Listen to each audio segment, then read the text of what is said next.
초림부터 재림 전체 기간이 종말이다. 예수님의 오심으로 종말은 시작되었다. 천국 복음이 전파되고 사탄의 권세가 결박되고 주님의 몸된 교회가 다시 세워지는 것이 이게 종말의 징조다. 이것을 우리가 확신하고 이미 우리는 이 종말을 살고 있다는 사실들을 우리가 잊지 말아야 됩니다. 우리 다니엘서 9장의 말씀처럼 이런 일회 중에 7일에 62일에 마지막 반일에 그 마지막 한일회 중에서도 우리는 마지막 반의 반일회를 지금 반일회를 우리가 살고 있다는 사실들을 우리 잊지 말아야 되고 우리 예수님의 재림이 우리 베드로후서 3장 10절 말씀처럼 주의 날이 도둑같이 오실 것이다. 임할 것이다. 예. 주님의 재림은 갑자기 평안하다, 안전하다 할 그때에 갑자기 임하게 될 것이다. 사람들이 이 주님의 재림은 그 노아 홍수 때 사람들이 시집가고 장가가고 먹고 마시고 할 그때 갑자기 홍수가 나서 그들이 멸망하듯이 인자의 임함도 그와 같다. 사람들이 시집가고 장가가고 먹고 마시고 일상적인 삶을 살아갈 때 어, 평안하다, 안전하다라고 생각할 그때에 일상의 삶을 평안하게 살아가는 그때에 예수님의 재림은 갑자기 일어나게 될 것이다. 라고 말씀했는데 우리가 정말 이것을 잊지 말고 우리가 지금 종말의 때를 우리가 이미 살고 있다는 사실을 우리가 깊이 우리가 인식하고 우리 살아갔으면 좋겠습니다.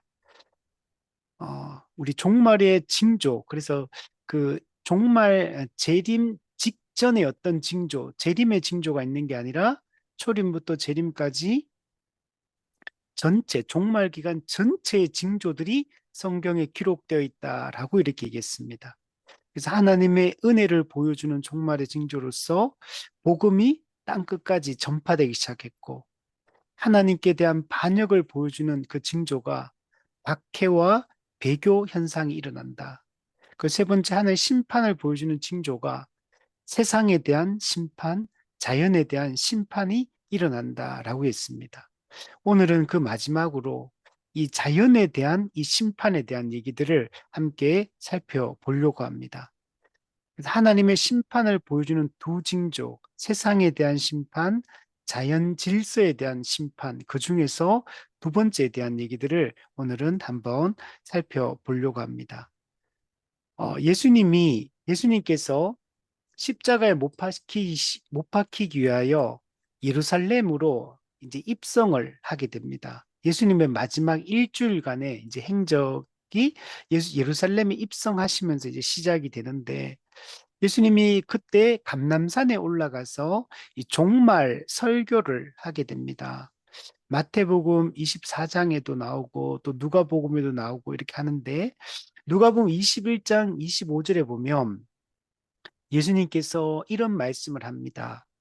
1월 성신에는 징조가 있겠고 땅에서는 민족들이 바다와 파도의 성난 소리로 인하여 혼란한 중에 공고하리라. 사람들이 세상에 임할 일을 생각하고 무서워함으로 기절하리라. 이는 하늘의 권능들이 흔들리겠습니다. 네. 하늘의 권능들이 흔들린다.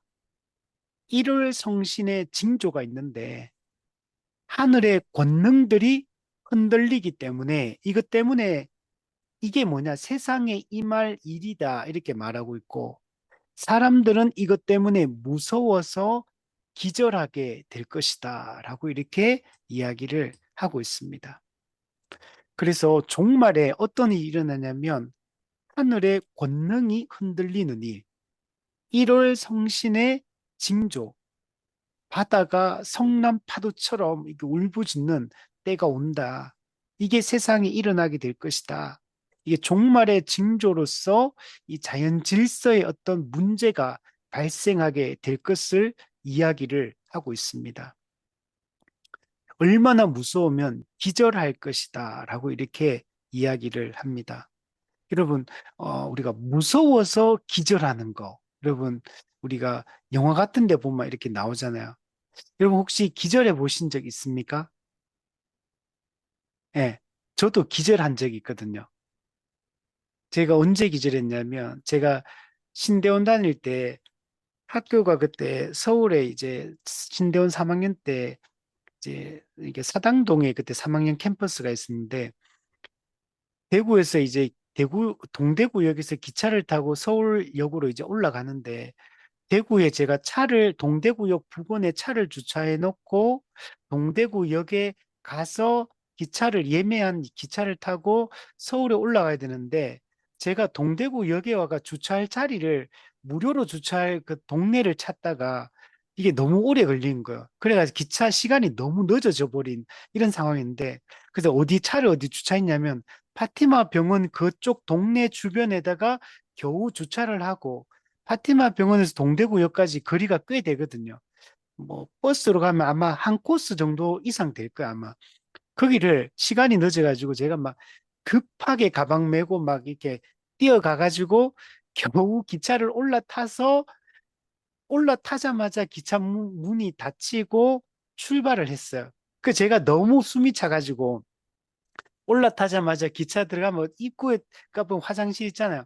화장실 벽에 기대가 이렇게 숨 쉬고 있는데, 그러다가 제가 눈을 떴는데 제가 그 바닥에 누워 있더라고요. 제 의식이 쓰러지는 것도 기절하는 것도 모르고 제가 그냥 화장실 벽에 기대인 거는 기억이 나거든요. 기대했는데 제가 의식을 차리고 눈을 딱 떴는데 어디냐면 대구역에 도착해 있더라고요. 그러니까 동대구역에서 대구역까지 그 기간 중에 제가 기절을 한 거예요. 의식 잃어서. 근데 아무도 그 짧은 구간이잖아요. 동대구역에서 대구역까지니까 짧은 이게 시간이 몇 분인지 모르겠지만 그 기간 동안에 이제 기절을 했던 거고. 근데 제가 그 땅바닥에 누워 있더라고요. 근데 제가 일어났어요. 그래서 그 정신을 차리고 가서 이제 자리에 앉아서 그냥 갔어요. 근데 그 기간에 아무도 거기를 아무도 몰라 못 봤던 것 같아요. 그때 한 번 제 기절한 적이 있는데, 근데 어떤 무서워서 기절한다. 이거는 제가 한 번도 경험해 보지 못했어요. 우리가 어떻게 어릴 때부터 쭉 생각해 보면 무서운 일이 분명히 있거든요. 무서운 일. 너무나 공포스럽고 무서운 일이 있어서. 근데 이게 기절할 정도로 이 하늘의 권능들이 흔들리는 것들이 이게 사람들에게 심각한 타격을 입힌다. 이 자연에 대한 하나님의 심판이 얼마나 무서운 것인가를 이렇게 설명해 주고 있습니다. 이 감람산에 했던 이 종말 설교에서 이 자연에 대한 하나님의 심판이 요한계시록에도 보면 이게 잘 드러나 있습니다. 요한계시록의 이 본론부에 가면 일곱 심판 시리즈가 있다 그랬죠. 인심판, 나팔심판, 일곱 대접심판. 이 세 개의 심판이 시리즈가 있는데, 이 세 개의 심판은 연속되는 심판을 얘기하는 게 아니고 초림과 재림 사이의 종말 기간에 일어나는 동일한 심판을 반복해서 세 번에 걸쳐서 이 설명해 주고 있는 게 인나팔 대접 심판이에요.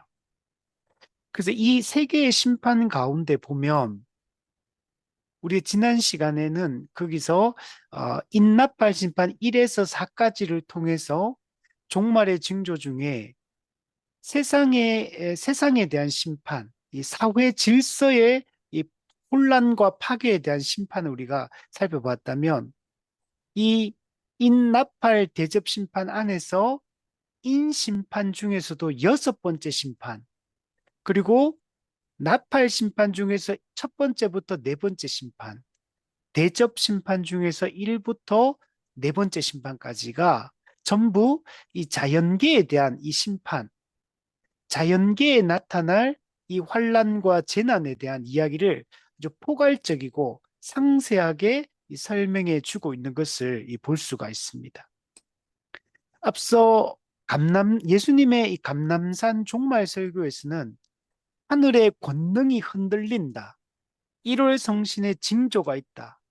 성난 파도가 울부짖게 될 것이다. 이렇게만 표현되어 있다면 이 인나팔 대접 심판에는 이 자연계에 대한 하나님의 심판이 포괄적으로 아주 상세하게 설명되어 있는 것을 볼 수가 있습니다.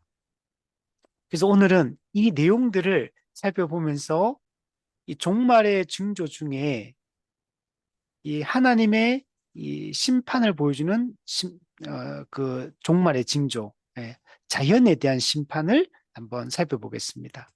자, 첫 번째, 여섯 번째 인심판. 네. 인심판 중에 여섯 번째 심판은 1월 성신에 대한 이 심판의 큰 그림을 여러분 보여주고 있습니다. 요한계시록 우리 6장 12절부터 14절에 보면 그 내용들이 등장하는데 제가 한번 읽어보면요. 내가 보니 여섯째 인을 떼실 때에 네, 인을 떼는 분은 누구냐면 예수 그리스도이십니다. 예, 예수 그리스도가 이 인을 땜으로 이 종말이 실제로 실행이 되어지거든요. 그래서 인을 떼실 때에 첫 번째 큰 지진이 나며 이게 자연계에 임할 심판이에요. 두 번째, 해가 태양이 검은 털로 짠 상복같이 검어지고 그럼 태양은 아주 붉고 아주 불그스름하잖아요. 태양이. 빛이 번쩍이고 이게 원래 태양이에요. 저희도 주일날 예배드리고 집에 딱 올 때 보면 저희가 이제 달굽을 대로로 해가지고 쫙 오다 보면 집에 올 때 되면 해가 이제 노을이 질 때거든요. 보면은 요즘에 아파트도 대구도 워낙 높은 건물들이 많다 보니까 이 아파트 건물 사이로 이렇게 해가 딱 노을이 질 때 정말 찬란하거든요. 갈 때마다 우리가, 이게 노을이 너무 예쁘다. 아, 이, 이 자연에서 보는 노을도 예쁘지만 좀 아파트 사이에서 이 보는 노을도 야, 정말 진짜 멋있게 이 아파트와 아파트 사이에 이게 딱 해가 딱 지는 모습 보면 진짜 멋있거든요. 근데 이 해가 그렇게 찬란하고 밝게 빛나는 그 아름다운 해가 검은 털로 짠 상복같이 이 장례식에서 있는 상복같이 해가 여러분 검어지게 될 거라는 거. 해가 검어지면 온 세상이 여러분 어두워지게 되는 거.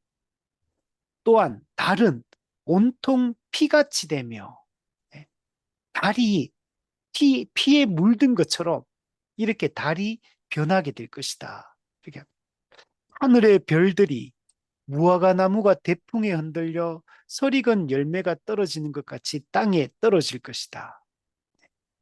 여러분, 우리가 태풍이 불면 뭐 이렇게 여름에 과일들이 막 우두두 막 떨어지잖아요. 그러면은 1년 농사가 이 농부들이 다 이게 망하게 되는 거죠. 이 하늘의 별들이, 여러분, 하늘의 별을 보시면 얼마나 이렇게 많습니까? 하늘의 별을 우리가 숫자를 셀 수가 없거든요. 저 아름답고 저 정말 빛나는 저 별이 무화과 나무에 대풍에 흔들려 설익은 열매가 떨어지는 것처럼 하늘의 그 별들이 떨어져 땅에 떨어질 것이다. 또한 하늘은 두루마리가 말리는 것 같이 떠나갈 것이다. 예. 이거는 베드로 후서에도 이 말이 똑같이 나오거든요. 하늘이 두루마리처럼 말려버린다. 여러분, 하늘이 저 얼마나 크고 넓어요. 저 하늘이 종이처럼 말려가지고 이게 떠나간다, 사라져 버린다. 베드로후서에는 물질이 이 뜨거운 불에 풀어진다. 이런 표현도 있거든요. 또한 각 산과 섬이 제자리에서 옮겨진다. 산과 섬이 옮겨진다는 게 상상이 됩니까? 여러분, 우리가,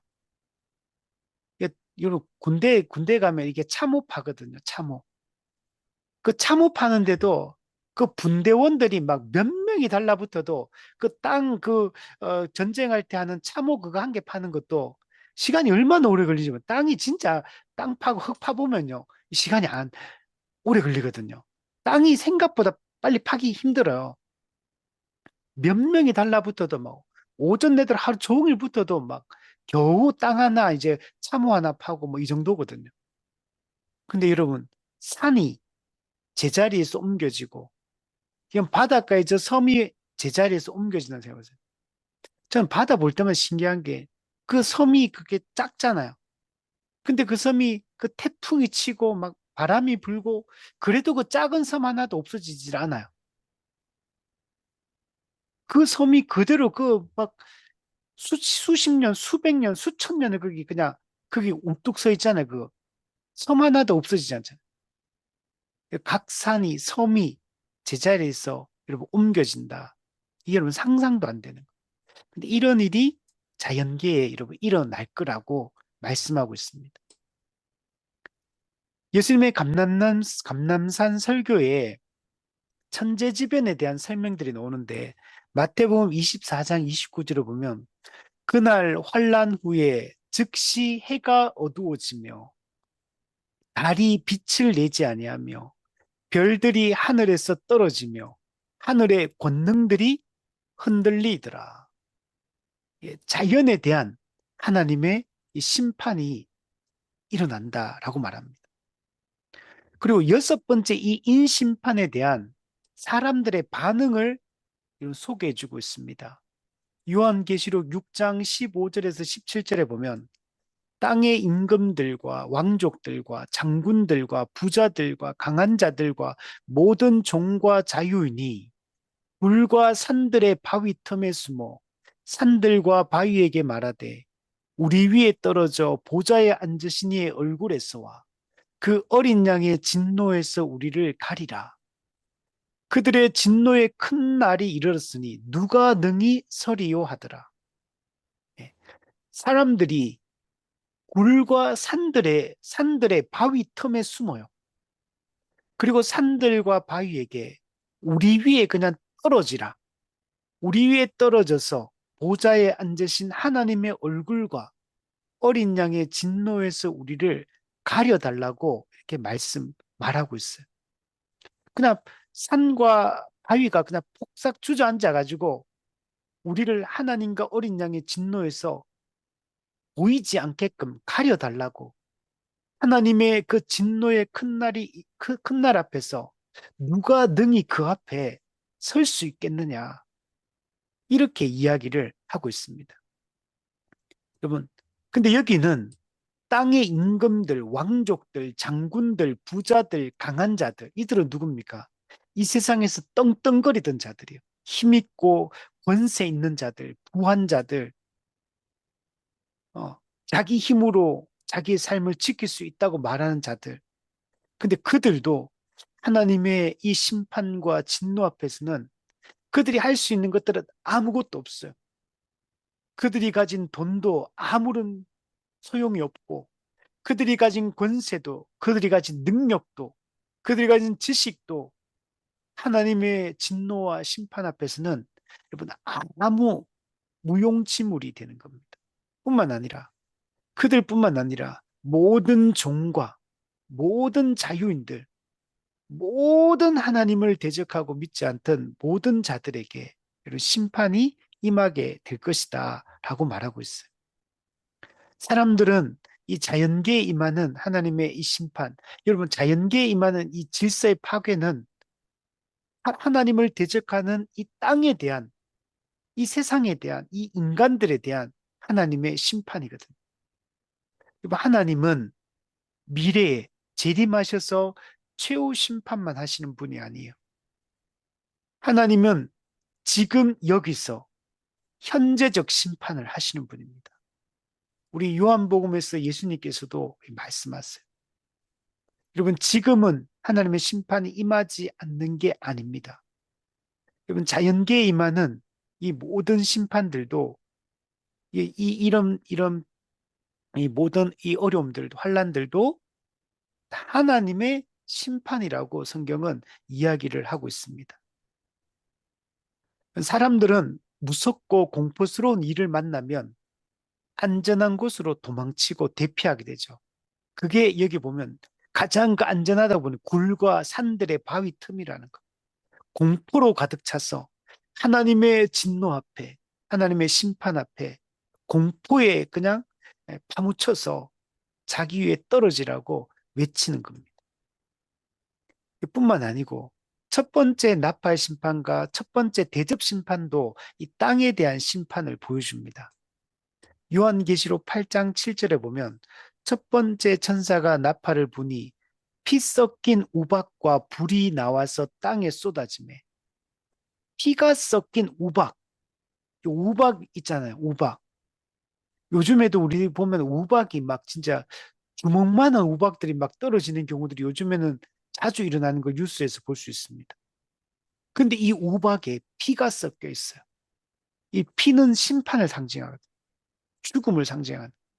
피 섞인 우박, 그리고 불이 떨어져요. 피 섞인 불. 이게 막 땅에 쏟아지는데, 이게 쏟아지가 땅의 3분의 1이 불타버립니다. 우리 작년에, 우리 한국에도 그때 엄청난 불이 났잖아요. 불이 막 여러 지역에 동시다발적으로 막 일어나서 막 엄청 며칠 동안 이렇게 막 불타고 있잖아요. 지난번에 또 미국 같은 데도 막 불이 나고 캐나다도 불나고 막 엄청나게 번져가서 그 도시들을 불태우는 거예요. 저는 불이 정말 무섭다는 걸 이번에 좀 느꼈는데 산에서 산으로 막 바람을 타고 그, 그 먼 거리를 날아가가지고 산에 불이 붙는 걸 이번에 뉴스에서 우리는 봤잖아요. 이 피 섞인 우박과 불이 땅에 떨어져서 이 지구의 3분의 1이 불타버리는 거예요. 수목에, 지구의 수목의 3분의 1이 타버리고 각종 푸른 풀들도 다 타버립니다. 계시록 16장 2절에는 첫째 천사가 가서 그 대접을 땅에 쏟음에 짐승의 표를 받은 사람들과 그 우상에게 경배하는 자들에게 악하고 독한 종기가 나더라. 앞에는 우리 첫 번째 나팔 심판에서는 이 피조물들이 이 땅에 쏟아져서 수목, 풀, 뭐 이런 땅 3분의 1이 불탄다. 피조물들이 불탄다. 이렇게 말했다면 첫 번째 대접 심판에는 땅에 거하는 사람들이 이 악하고 종기가 나서 심판을 받는다라고 얘기를 하고 있습니다. 그러면 자연에 대한 심판이 내려지면 그게 사람을 제외한 다른 피조물에게만 영향을 미치는 게 아니에요. 그게 결국에는 사람들에게 그 모든 피해가 고스란히 이게 돌아오게 된다는 것을 좀 보여주고 있습니다. 앞서 말했듯이 예를 들면 우리 한국의 대한민국의 국토 3분의 1이 불타버린다면 어떻게 될까요? 우리 대한민국의 3분의 1의 국토가 불타버리면 그 숲을 기반으로 살아가는 모든 생물들 뿐만 아니고 그러면 수많은 사람들도 이, 이 산불로 말미암아 여러분 죽게 되고 이 고통을 받게 되는 겁니다. 오늘날 이 땅의 오염, 이 땅에 진행되는 이 황폐와 이 모든 이 땅에 대한 이 모든 이 피해 이런 것들은 전부 다 이 심판의 생생한 하나님의 심판의 생생한 여러분 사례로서 이 자연에 대한 이 심판이 내려지고 있는 것이다라고 생각을 해야 됩니다. 그러니까 우리는 이런 게 그냥 우연히 일어났지. 원래 뭐 산불이든 뭐 지진이든 이런 것도 원래 있는 거 아니야? 맞죠? 근데 이런 모든 것들이 하나님의 성경에서는 이 자연에 대한 하나님의 심판이고 이거는 종말의 징조다라고 성경은 이야기를 하고 있다는 겁니다. 두 번째 나팔 심판과 이 대접 심판은 바다에 대한 심판입니다. 첫 번째 나팔 대접 심판이 땅에 대한 심판이라면 두 번째 나팔 대접 심판은 바다에 대한 심판입니다. 계시록 8장 8절 9절에 보면 둘째 천사가 나팔을 부니 불 붙는 큰 산과 같은 것이 바다에 던져지매 예, 불 붙는 큰 산 같은 게 바다에 떨어지니까 바다의 3분의 1이 피가 됩니다. 여기도 3분의 1이에요. 3분의 1. 아까 땅의 3분의 1이 피해를 받았어요. 근데 여기서는 바다의 3분의 1이 피해를 받아요. 그래서 바다 가운데 생명 가진 피조물의 3분의 1이 죽어요. 그리고 바다에 있는 배들의 3분의 1이 깨집니다. 바다의 3분의 생물, 배, 그 모든 것들이 파괴가 되어집니다. 계시록 16장 3절에 보면 둘째 천사가 그 대접을 바다에 쏟음에 바다가 곧 죽은 자의 피같이 되니 바다 가운데 모든 생물이 죽더라. 우리 두 번째 나팔 심판에는 바다의 3분의 1이 파괴된다고 말하고 두 번째 대접 심판에서는 바다의 모든 생물이 죽는다. 이 말은 결국에는 종말의 끝에는 여러분 모든 것이 파괴가 되어집니다. 모든 것이 새로워집니다. 하늘이 떠나가고 우리 베드로후서 3장 10절에도 예수님의 재림 때가 되면 이 세상 우주 전체에 우리 학자들은 우주의 해체라고 표현합니다. 우주의 해체. 그 종말 마지막 최후 심판 때 우주가 완전히 새로워지는 처음 것들이 그냥 다 해체되어지고 완전히 변화되어서 새로워지게 될 것을 이야기를 하거든요. 근데 그 마지막 때만 그런 일이 일어나는 게 아니라 우리가 살아가는 이 현세 동안에도 하나님이 이 바다에 대한 이 심판, 이 자연에 대한 심판을 함으로 타락한 인간을 향한 하나님의 심판이 시행되어진다라고 말씀을 하고 있는 겁니다. 3분의 1이 이제는 다가 되는 겁니다. 여러분, 이 두 번째 나팔 심판과 대접 심판의 배경이 되는 내용이 어디 나오냐면 출애굽기에 10가지 재앙 중에 첫 번째 재앙이 뭐냐면 나일 강이 피로 변하여 모든 물고기가 죽는 이 재앙과 이게 연결이 돼 있어요. 바다가 피로 변한다. 바다가 피로 변하니까 물고기가 살 수 없을 정도로 바다가 심각하게 오염이 돼 버립니다. 그러니까 바다 생물이 다 죽게 되는 거죠. 이 엄청난 재앙을 이야기하거든요. 근데 지금 여기서 나팔, 이 두 번째 나팔과 대접 심판을 통해서 이 바다가 이렇게 피해를 보는 거예요. 바다라는 거는 이 인간이 살아가는 데 있어서 정말 중요한 이 터전이거든요. 땅도 중요한 터전이지만 이 바다도 중요한 터전이에요. 우리 성경에서 천지 창조할 때 창세기 1장에서 하나님 원래 이 물이 지구 전체를 뒤덮고 있었죠. 근데 하나님이 어떻게 보면은 그 이제 형체가 아직까지 만들어지지 않는 지구에 이 틀을 만드는 작업들을 하잖아요. 그래서 육지와 바다를, 바다와 육지를 분리시켜서 육지가 생기고 육지에 사는 생물들을 만들고 또 바다에 사는 생물들을 만들어서 이 온전한 자연을 이렇게 만들어서 창조의 그 중심인 이 사람이 살아갈 수 있는 이런 터전을 여러분 만들게 여러분 된 겁니다. 여러분 땅도 중요하고 사람도 바다도 중요한 겁니다. 사람이 살아갈 온전한 환경으로서의 이 땅과 바다가 있어야 되는데 그런데 이것이 이게 3분의 1이 나중에는 결국에는 모든 것이 다 파괴가 되어짐으로 말미암아 하나님이 이, 이 인류의 타락에 대한 하나님의 심판이 시행되어지고 하나님의 그 현재적 심판이 그리고 이 종말 기간에도 계속되어진다는 것들을 보여주고 있는 겁니다. 바다의 심판, 그리고 바다 생물의 죽음, 인간의 타락으로 인한 이 첫 창조의 심판을 여러분 보여주고 여러분 있는 겁니다. 세 번째 나팔 심판과 대접 심판은 강과 물에 대한 심판. 그러니까 민물, 강, 그리고 냇가 이런 데 있잖아요.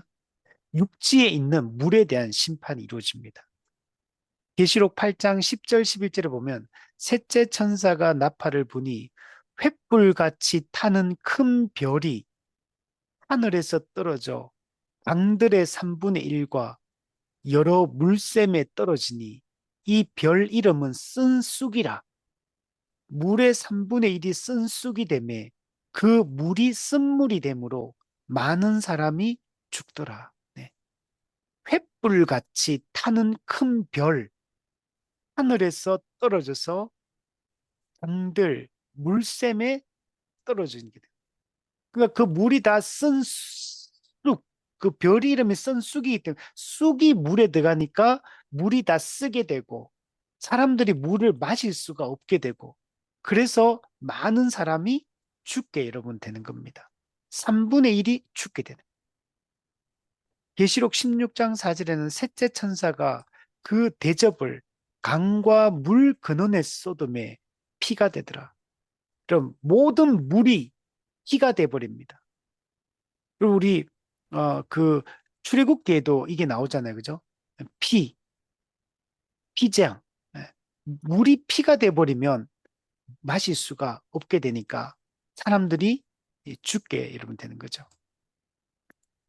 강과 물은 정말 중요한 거잖아요. 인간이 살아감에 있어서 강과 물샘이 여러분 이게 못 마시게 되면 우리가 생존이 불가능해집니다. 양식을 이게 얻을 수가 없게 됩니다. 우리의 생활이 불가능해 여러분 칩니다. 여러분 이 강과 물의 근원 3분의 1이 오염돼 버려요. 그러면 지구 생명의 3분의 1이 죽게 되는 겁니다. 쑥으로 표현하고 있죠. 쑥. 이 쓴물 이 얼마나 고통스러워요. 제가 이번 주에 몸이 아프니까 이 음식이 맛이 없어요. 음식이 입에 너무 쓴 거예요. 제가 처음에는 제가 왜 이렇게 음식이 쓸까? 처음에는 제가 이거 아파서 쓰다고 생각을 못하고 그냥 음식이 분명히 이게 쓴 게 아닌데 먹어보니까 라면도 쓰고 국도 쓰고 김치도 쓰고 다 쓰더라고요. 그리고 아침에 제가 근데 이제 몸이 많이 이제 좀 좋아지긴 해서 그 아침에 목에 좋으려고 제가 콩나물국을 끓여야겠다 해가지고 아침에 제가 끓였거든요. 제가 먹으려고. 그래 끓여가지고 콩나물하고 그 배추 있잖아요. 그 배추 그 맛있는 배추 그거 그 뭐라 그러죠? 그 일반 배추 말고 그거 맛있는 배추 있잖아요. 그거 고기 싸 먹을 때 뭐 맛있는 그거 조금 넣고 해가지고 콩나물국을 딱 끓였어요. 쓴 거예요. 왜 쓰지 이게? 그래가지고 우리 아내한테 그러니까 이게 뭐 좀 이게 달게 만들어야겠다 싶어가지고 그래가 다른 거 뭐 그 처음에는 이제 뭐 넣을 거 없냐 그러니까 마늘 그럼 넣었냐 그래 마늘 안 넣었다 그래 마늘 넣었어요. 근데 또 써요. 그래 안 돼가지고 다른 그 액젓이 아니고 그것은 그 달콤한 그 마시는 거 있거든요. 그거 달콤한 그 있거든 그거 액 무슨 액인데 무슨 그걸 넣었어요. 제가 좀 달게 만들려고. 그러니까 맛이 이상해지더라고. 그러니까 국물은 하나도 못 먹고 그냥 건더기만 그 콩나물만 건져가지고 먹었거든요. 계속 써요. 그래서 제가 자꾸 먹고는 싶은데 모든 게 음식이 계속 쓰니까 그래서 제가 이게 사과를 며칠 전에 사왔는데 사과를 먹으니까 그래도 사과가 지금 엄청 달더라고요. 이 사온 사과가. 그래서 이 사과가 엄청 단 사과인데 근데 이걸 먹어도 그렇게 달게는 안 느껴지더라고요. 그 정도로 제 입맛이 지금 쓴 거죠. 그리고 사과도 이 사과가 되게 단 사과인데 근데 사과가 먹을 때 안에 있는 과육만 먹을 때는 이게 달콤한데 저는 사과 먹을 때 껍질을 같이 먹는데 껍질을 먹으니까 껍질 쪽은 또 쓰더라고요. 쓰니까, 이게 입맛이 쓰면 나중에 밥을 적게 먹겠구나. 그래서 사람들이 입맛이 쓰면은 이게 건강이, 이게 좀 먹는 걸 제대로 못 먹으니까 영양의 불균형이 일어나서 점점 몸이 허약해지겠구나라는 생각이 들더라고요. 여러분, 그러니까 힘들더라고요. 쓰니까. 먹고 싶고 한데, 쓰니까 먹기가 힘든 거죠. 근데 이 물이 여러분 쓰다고 생각해 보세요. 강과 샘이 모든 물이 써요. 그럼 어떻게 살겠습니까? 그래서 수많은 사람이 물이 오염되고 쓰게 되어서 죽게 되는 거예요. 끔찍한 재앙이 일어나는 거죠. 여러분, 오늘날에 우리 생각해 보면 이 전 세계에 여러분, 우리나라처럼 이렇게 깨끗한 물을 마실 수 있는 안전한 식수를 여러분 마실 수 있는 나라가 그렇게 많지 않습니다. 정말 좋은 이게 물을 깨끗하게 마실 수 있다는 게 얼마나 복인지 모릅니다. 저 예전에는 다른 나라에서 물을 사 먹는다는 말을 예전에 우리가 들었잖아요. 저는 그때는 진짜 물을 사 먹는다는 게 도저히 상상이 안 되더라고요. 제 어릴 때 물을 사 먹는다는 말을 그 유럽이나 이런 데 보면 물을 사 먹는다고 그러길래 물을 왜 사 먹을까? 그게 도무지 이해가 안 되고. 그리고 제가 그때 생각해 봤거든요. 물을 돈 주고 사 먹는 사니까 아, 돈이 제일 아깝겠다는 생각이 그때 들었어요. 물을 돈 주고 사 먹는다? 진짜 아깝다 이런 생각이 들었는데. 근데 요즘 우리가 지금 물 사 먹고 있잖아요. 저희 집도 지금 물을 사 먹고 있거든요. 근데 지금 전 세계로 보면 안전하고 깨끗한 식수를 공급받지 못하는, 그래서 물 때문에 수많은 질병에 노출되고 이 고통받는 사람이 얼마나 많은지 몰라. 그리고 심각한 거는 물 부족 현상. 우리가 식수로, 생수로 사용할 수 있는 물 부족 현상이 일어나고 있죠. 우리나라는 우리가 느끼기에 우리나라는 물이 풍족한 나라잖아요. 근데 사실은 우리나라도 물 부족 국가거든요. 근데 우리나라가 이 정도라면 다른 나라에는 얼마나 더 심각하겠냐는 거죠. 그래서 우리나라 선교사님들이 해외에 나가면 아프리카나 이런 데 가면 하는 그 프로젝트 사역 중에 하나가 우물 그거 만들어 주는 거. 그게 선교사님들이 하는 많은 그 사업이거든요. 그게 그 한 동네 하나에 그 우물 같은 게 제대로 된 식수를 공급받지 못하는 곳에 우물 하나 딱 파주면 요즘에 이렇게 이거 하는 거 이런 거 만들어 주더라고 사진 보니까. 그래서 깨끗한 물을 마실 수 있도록 하는 거. 이게 지금 우리가 현재 실제로 이제 겪고 있는 일입니다. 앞으로 이게 더 심각해 여러분 지겠죠. 환경 파괴로 인한 이 물의 오염 상태는 더 심각한 지경에 여러분 이르게 여러분 될 것입니다. 네 번째 나팔 심판과 대접 심판은 하늘의 해, 달, 별에 대한 심판. 우리 앞서 봤던 것처럼 이런 땅에 대한 하나님의 심판, 바다에 대한 하나님의 심판, 강과 물샘에 대한 하나님의 심판, 그리고 우리가 살아가는 주변 환경이 해, 달, 별이거든요. 근데 하나님은 해, 달, 별에 대해서도 하나님이 심판하신다라고 말씀을 하고 있습니다. 계시록 8장 12절에 보면 넷째 천사가 나팔을 부니 해 3분의 1과 달 3분의 1과 별들의 3분의 1이 타격을 받아 그 3분의 1이 어두워지니 낮 3분의 1은 비추임이 없고 밤도 그러하더라. 여러분, 해, 달, 별이 우리 인류가 살아가는 데 있어서 매우 중요한 역할들을 하고 있습니다. 근데 해 3분의 1이 만약에 빛을 잃어버리고 달 3분의 1이 빛을 잃어버리고 별들의 3분의 1이 빛을 잃어버리고 그렇게 되면 우리가 살아갈 수 있는 이 환경이 급속하게 변화가 일어납니다. 우리가 그 우리가 이제 태양계가 있잖아요. 이 태양을 중심으로 해서 이 이 행성들이 이렇게 돌고 있잖아요. 이게 돌고 있고 또 지구도 공전하면서 또한 자전도 하고 또 또 지구에는 또 달이 또 붙어서 또 이렇게 돌고 있고 이 태양계 하나만 해도 엄청난 일들이 일어나고 있는 거. 이 지구가 태양으로부터 조금만 가까워져도 지구는 불타버려 죽는 거고, 지구가 태양으로부터 조금만 멀어져도 이건 얼어 죽는 겁니다.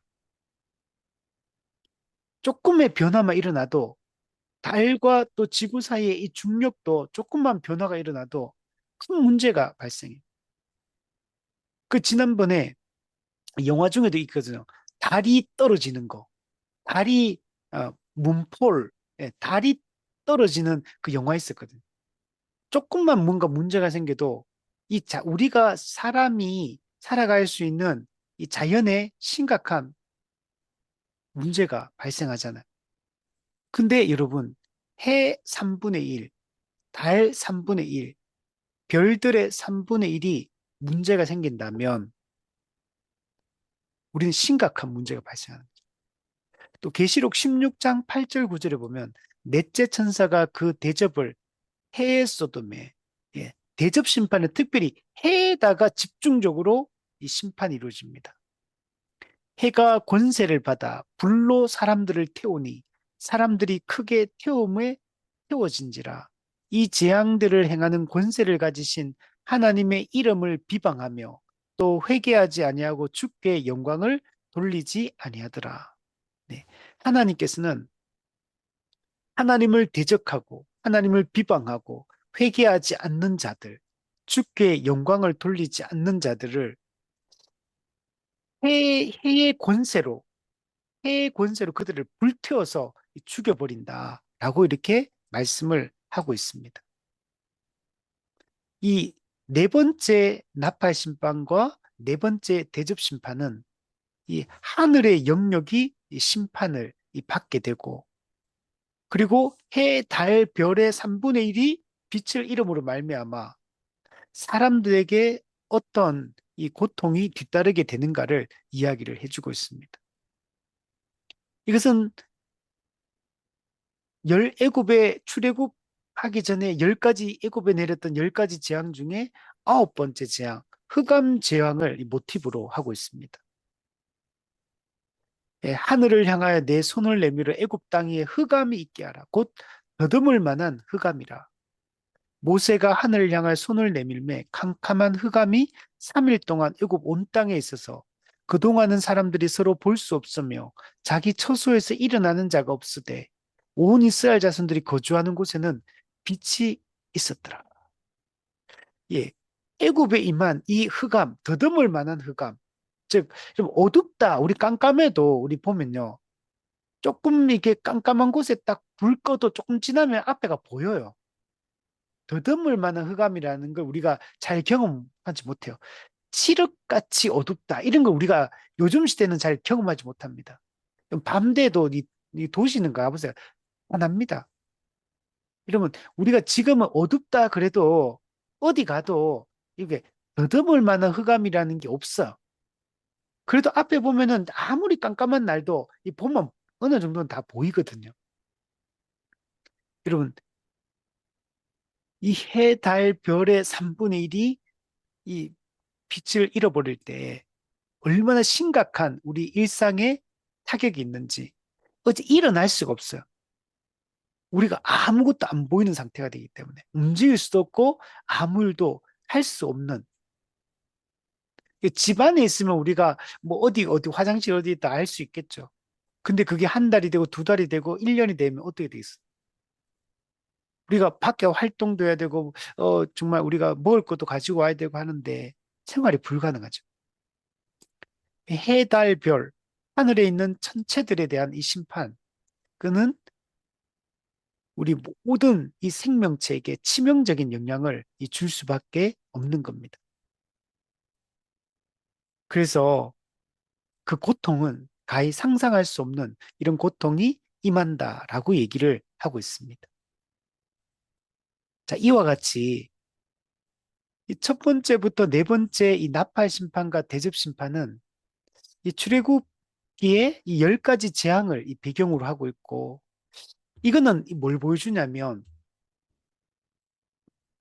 애굽에 임했던 그 열 가지 재앙이 애굽에만 임하는 게 아니고 전 지구적인 규모로 이제 확대되어서 하나님의 심판이 시행될 것임을 보여주고 있는 거예요. 여러분, 애굽은 어떤 곳입니까?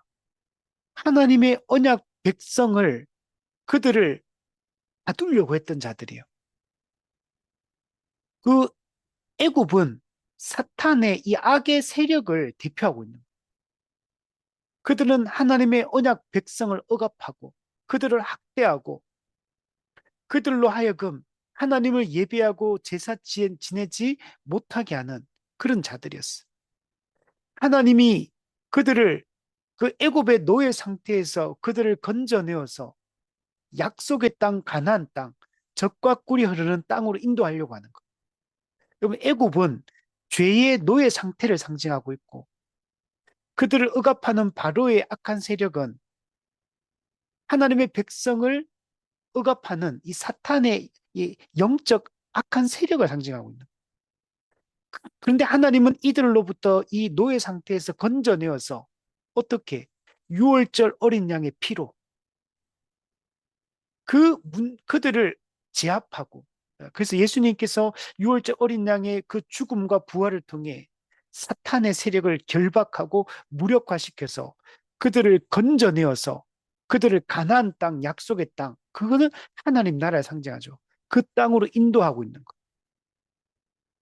우리가 이 땅에서 여러분, 그리고 그 출애굽한 이스라엘 백성들이 가나안 땅에 들어가기까지 이 광야의 시간들을 거치잖아요. 이 광야의 시간이 바로 오늘 우리로 따지면 우리가 초림과 재림 사이를 살아는 이 교회 시대를 상징하는, 우리가 하나님 나라에 들어가기 전까지 이 교회 시대, 이 광야의 기간은 거칠고 험한 땅을 통과해서 젖과 꿀이 흐르는 약속의 땅으로 들어가야 되는 거예요. 우리가 이 길이 오늘 우리가 철로역정에서 보여주는 이 순례의 여정, 이 좁은 길을 걸어가는 이 기간들입니다. 이 기간들을 잘 통과하면 그 땅에 이게 들어가게 되는 거거든요.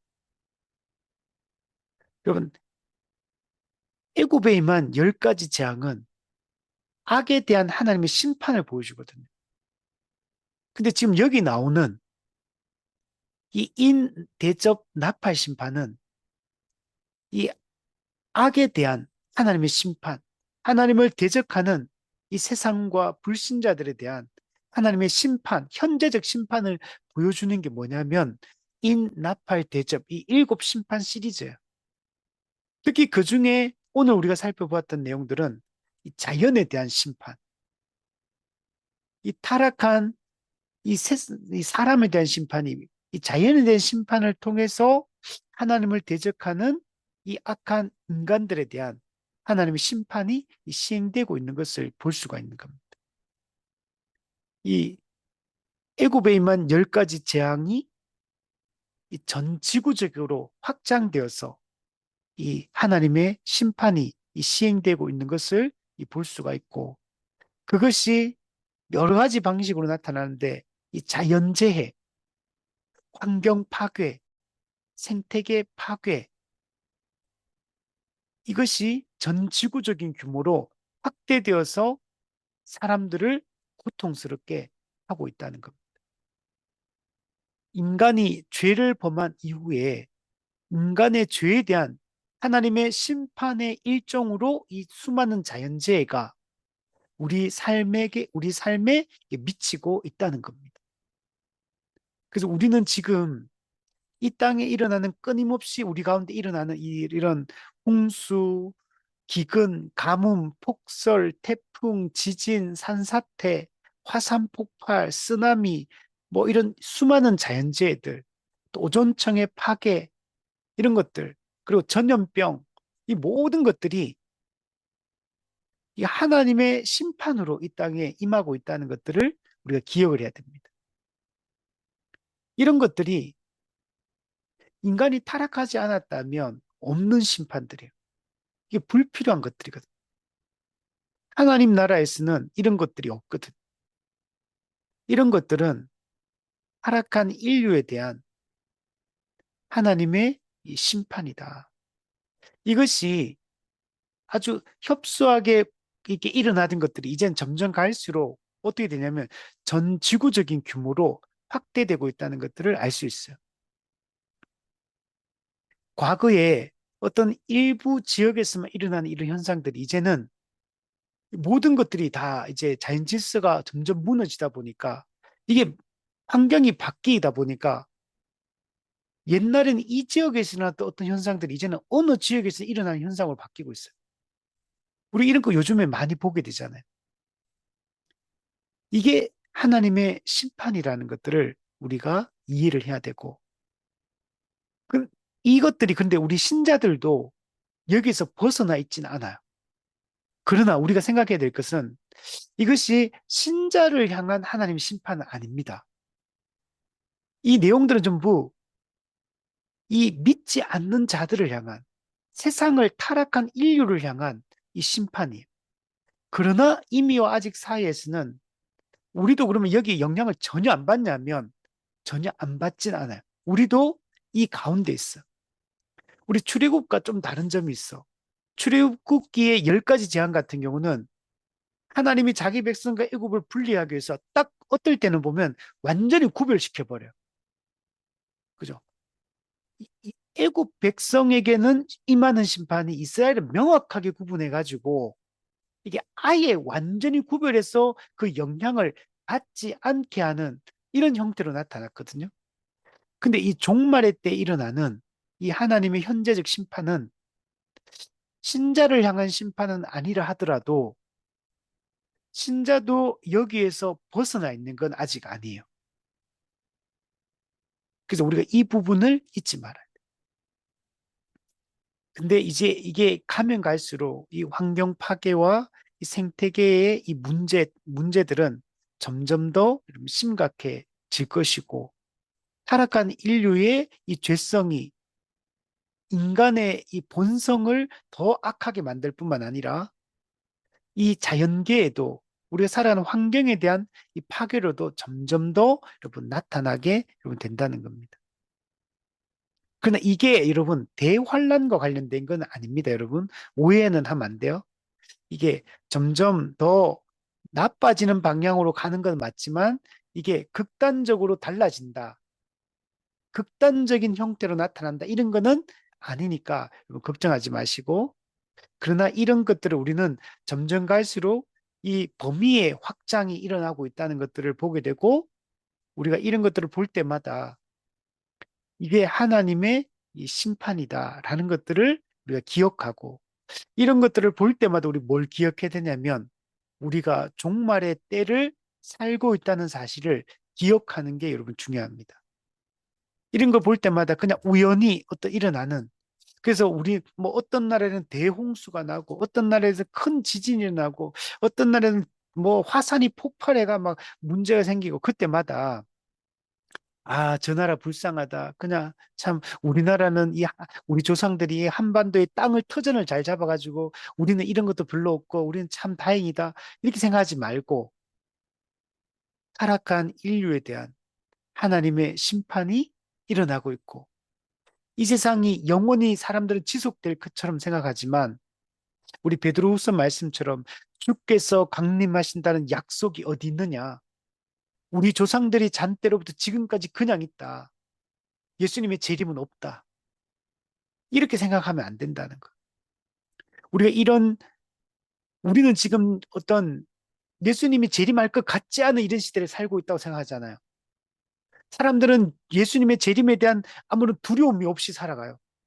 신자들조차도.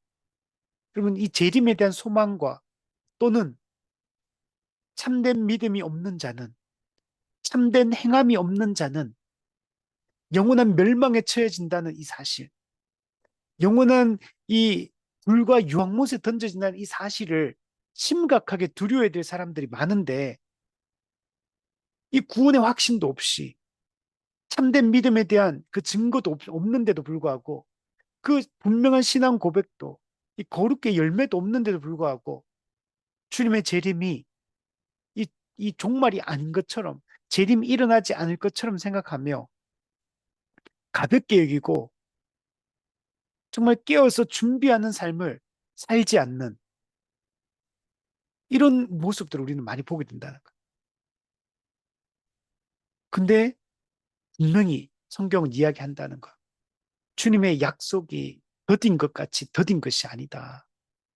주님은 지금 마지막 회개의 기회를 여러분 주고 계신 거. 마지막 회개의 기회를 주고 있는 거지. 주님이 이 종말이 시작되지 않았다거나 말세가 시작되지 않았기 때문에 그런 것이 아니란 사실을 기억해야 되고, 주께는 천년이 하루 같고 하루가 천년 같다는 사실을 잊지 말아야 됩니다. 주님의 재림이 우리가 볼 땐 지금 아무 일도 안 일어나는 것 같으니까, 뭐 주님이 재림할 것 같은 분위기가 아니니까, 뭐 옛날이나 지금 똑같으니까, 아, 주님의 재림은 아직 멀었다. 이렇게 생각하면서 우리는 이 세상에 이 목숨을 걸면서 이렇게 살고 있다는 거. 근데 그렇지 않다는 거. 언제 주님이 재림하실지 아무도 모른다. 그래서 지난번에 얘기했듯이 우리는 오늘이 마지막 날인 것처럼 살아가야 돼요. 항상 오늘이 마지막 날인 것처럼 살아가야 되고, 또한 내일이 올 것을 생각하면 또 대비하면서 준비하며 살아가야 돼요. 이게 우리 신자들이 가져야 될 여러분 태도입니다.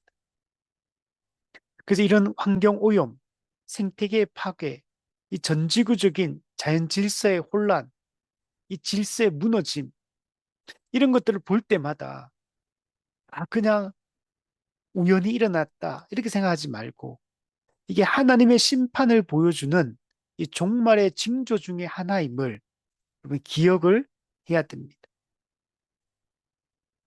우리 앞서 얘기했던 것처럼 하나님의 은혜를 보여주는 종말의 징조, 복음 전파와 교회의 탄생, 교회의 확장, 그리고 하나님께 대한 반역을 보여주는 종말의 징조, 이 배교와 박해, 지금 수없는 사람들이 배교하고 있잖아요.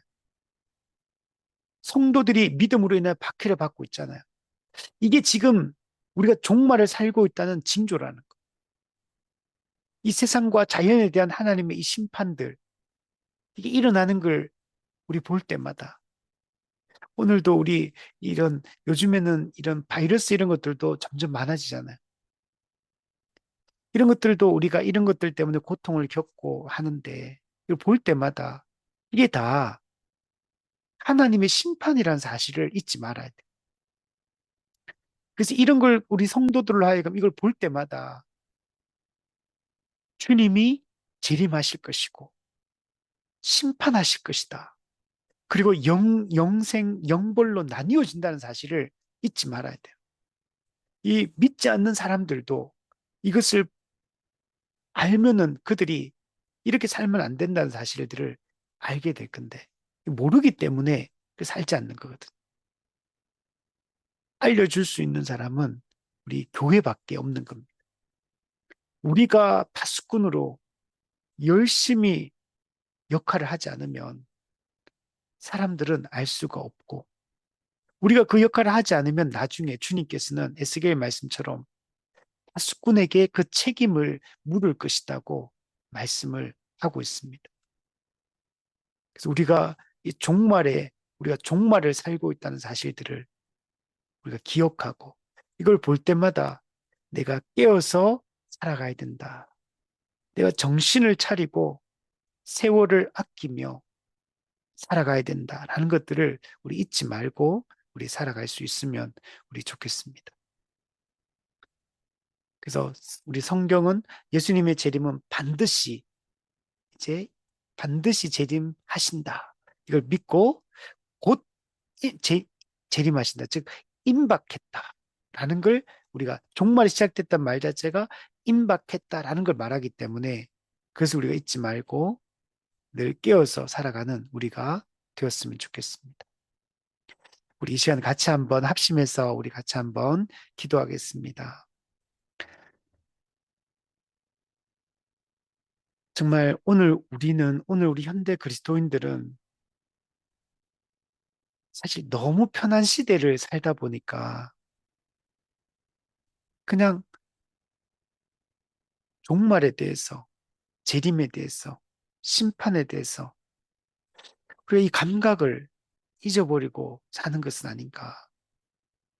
우리가 정말 그 박해받던 시대에, 고난받던 그 시기에는 순수한 믿음을 가지며 그때 정말 깨어서 주의 재림을 고대하고 정말 그때는 순수하게 그 믿음을 지키기 위해서 정말 주님께 매달리고 기도하며 거룩하게 살기 위해서 정말 애쓰고 이렇게 살아는 시대가 있었는데 지금 우리가 너무나 편안하고 먹고 마시고 부족함이 없다 보니까 우리는 너무나 이 재림에 대한 고대가 없고 주의 나라에 대한 이 소망도 무뎌지고 그냥 적당히 그냥 우리가 지옥 안 갈 만큼의 적당한 종교적 행위들만 하면 정말 우리가 이제 천국 갈 수 있는 것처럼 이런 태도로 우리가 살고 있다는. 그래서 이게 너무나 많은 교회를 다닌다, 교회 안 믿는 사람은 그게 정말 그들에 대한 심판은 너무 당연한 거니까 우리가 말할 것도 없고 믿는 자들조차도 정말 주님의 재림을 믿는가? 그 재림을 고대하는가? 하나님의 나라의 완성을 꿈꾸는가를 생각해 보면 정말 그렇지 않다라고 우리가 생각이 듭니다. 왜냐하면 뭔가 주님이 재림할 것 같은 이런 느낌적 느낌이 하나도 안 오기 때문에 이게 무슨 종말의 징조라는 게 없는 것처럼 보이니까 이런데 그러나 여러분 이미 천국 복음이 전파되고 성령님이 오시고 교회가 탄생하고 이 복음이 땅 끝까지 전파되어지며 그러면 정말 이 배교와 박해 현상이 일어나고 이 세상에 대한 이 자연과 세상에 대한 이 심판이 시행되어지고 이 적그리스도가 활동하고 있고 이런 것들이 전부 다 종말이 시작되었고 우리가 지금 마지막 70일의 중에 우리가 69.91회를 지나서 마지막 0.5일회를 지금 살고 있다는 이 사실을 우리가 너무 쉽게 가볍게 생각하고 있는 것 같습니다. 우리가 다시 한번 우리가 말씀을 보고 또 정말 우리가 이 세상에 살면서 느끼는 이 느낌으로 판단하지 말고 성경이 뭐라고 말하고 있는지 성경이 어떻게 기록되어 있는가를 우리가 살피면서 우리가 정말 정신을 차리고 깨어서 살아가는 그런 우리가 될 수 있도록. 그래서 정말 우리가 관심을 갖고 집중해야 될 그 일들에 집중하며 우리가 삶의 초점이 흐트러지지 않도록 다른 사람들과 비교하면 남들이 어떻게 사는가를 생각하지 말고 성경이 뭐라고 말하는지 성경이 어디에 우리의 관심을 집중시키는지 우리가 정말 이게 지금 마지막이라는 걸 안다면 우리가 여전히 이 세상의 일들에 세상에 정말 이 정욕적인 일들에 우리의 마음을 쏟을까를 리차드 백스트가 했던 말처럼 우리가 정말 지금이 마지막 때라는 걸 안다면 우리가 하나님과의 관계에 관심을 가질 것이고 우리가 하나님의 어떻게 그분과 정말 교제하며 살아갈 것이며 어떻게 그분의 영광 돌릴까를 생각하며 살게 될 것이라고 했는데 정말 우리의 마음이 거기에 집중되어 있는지 우리 생각하면서 우리 다 우리 자신을 돌아보면서 한번 기도하고 이 땅에 정말 교회들이 정말 이 천국 복음이 좀 온전히 선포되고 성도들의 심령이 깨어나고 영적으로 우리가 깨어나서 정말 깨어 있는 삶들을 우리 살아갈 수 있도록 이 땅의 교회들을 위해서 우리 같이 한번 기도하도록 하겠습니다. 하나님 아버지, 정말 우리가 깨어서 살아가기를 원합니다. 우리 너무나 쉽게 잊어버리고 너무나 쉽게 이 세상적이고 아버지요, 정말 마귀적이고 아버지 육적인 것들을 추구하며 우리가 살아갈 때가 많습니다. 여전히 아버지 세상의 것에 대한 욕망을 버리지 못하고 정욕과 탐욕에 짓눌려서 우리가 살아갈 때가 많습니다. 진정으로 우리가 관심을 가져야 될 것들에 정말 그 관심을 잊어버리고 하나님 아버지 정말 헛된 소망을 품고 헛된 영광을 구하며 하나님 아버지 여전히 정말 세상 사람들과 비교하면서 아버지 살아갈 때가 많습니다. 하나님 우리를 불쌍히 여겨 주옵소서. 우리가 다시 은혜의 방편을 사용하게 하시고 다시 기도의 자리로 나가게 하시고 다시 성경 말씀을 붙들고 묵상하며 하나님 아버지 깊이 하나님과 교제하며 나아갈 수 있도록 인도하여 주옵소서. 하나님 세상의 소리가 끊임없이 우리의 마음으로 들어옵니다. 하나님 아버지여 정말 우리가 핸드폰을 손에서 내려놓게 하시고 세상의 신문을 내려놓게 하시고 하나님 우리가 말씀을 다시 손에 붙잡을 수 있도록 도와주옵소서. 다른 사람들이 뭐라고 말하는지에 집중하지 말고 우리가 정말 성경이 우리에게 무엇을 말하는지에 집중할 수 있도록 인도해 주시옵소서. 그래서 정말 하나님 아버지 모든 소리를 차단하고 아버지 정말 성령께서 말씀을 수단으로 우리에게 들려주시는 그 세미한 음성에 귀를 기울일 수 있도록 인도해 주옵소서. 세상의 시끄러운 모든 소리를 아버지 우리가 끊고 하나님 앞에 잠잠히 엎드려서 하나님의 그 소리에 귀를 기울일 수 있도록 주님 은혜를 더하여 주옵소서. 하나님 정말 우리가 이 정말 이 자연 질서의 이 파괴와 또 이 심판들을 통해서 하나님 우리가 종말의 때를 살고 있다는 사실을 기억하고 주님의 재림이 곧 있다는 사실을 우리가 기억하고 언제든지 주님의 재림을 맞이할 수 있도록 준비된 자가 될 수 있도록 인도하여 주옵소서. 정신을 차리고 깨어서 살아갈 수 있도록 인도해 주시옵소서. 하나님 아버지, 하나님과의 올바른 관계를 맺고 아버지 교회적 삶에 우리가 힘을 쓰며 하나님 주어진 우리 일상의 삶을 정말 우리가 충실히 살아가며 우리의 시간과 마음과 물질을 아버지여 정말 온전히 하나님께 우리가 드릴 수 있도록 하나님 역사하여 주옵소서. 정말 우리가 끊어야 될 것들 끊게 해 주옵소서. 결단해야 될 부분들 결단하고 아버지 우리가 끊게 하시고 우리가 더 힘써야 될 영역이 무엇인지 우리가 마음을 집중해야 될 것이 무엇인지를 하나님 생각하게 하여 주옵소서. 아버지 말로만 아버지 우리의 정말 이 지식으로만이 아니라 정말 우리가 우리의 온 마음으로 아버지 하나님께 나아갈 수 있도록 주님 은혜를 더해 주옵소서. 하나님 교회가 점점 세속화되어지고 복음의 정말 이 능력이 약화되어지는 이때에 정말 참된 십자가 복음을 선포하고 더 체계적이고 선명하게 가르치게 하시고 우리가 올바른 교회와 신학을 공부하게 하시고 또 우리 전체 성도들이 교회 전체가 같은 신앙 고백으로 무장되고 아버지 바른 진리 위에 굳건하게 서게 하셔서 하나 우리가 흔들리지 않고 우리가 나아갈 수 있도록 주님 역사하여 주옵소서. 아버지 교회는 세상을 판단하고 천사를 판단하며 하나님 아버지 모든 것을 통치하는 자입니다. 하나님 아버지 우리가 세상의 질서에 무너지지 않도록 주님 은혜를 더하여 주시옵소서. 정말 이 세상을 주도해 나가고 아버지 영적으로 우리가 정말 앞서 나갈 수 있도록 하나님 은혜를 더하여 주옵소서.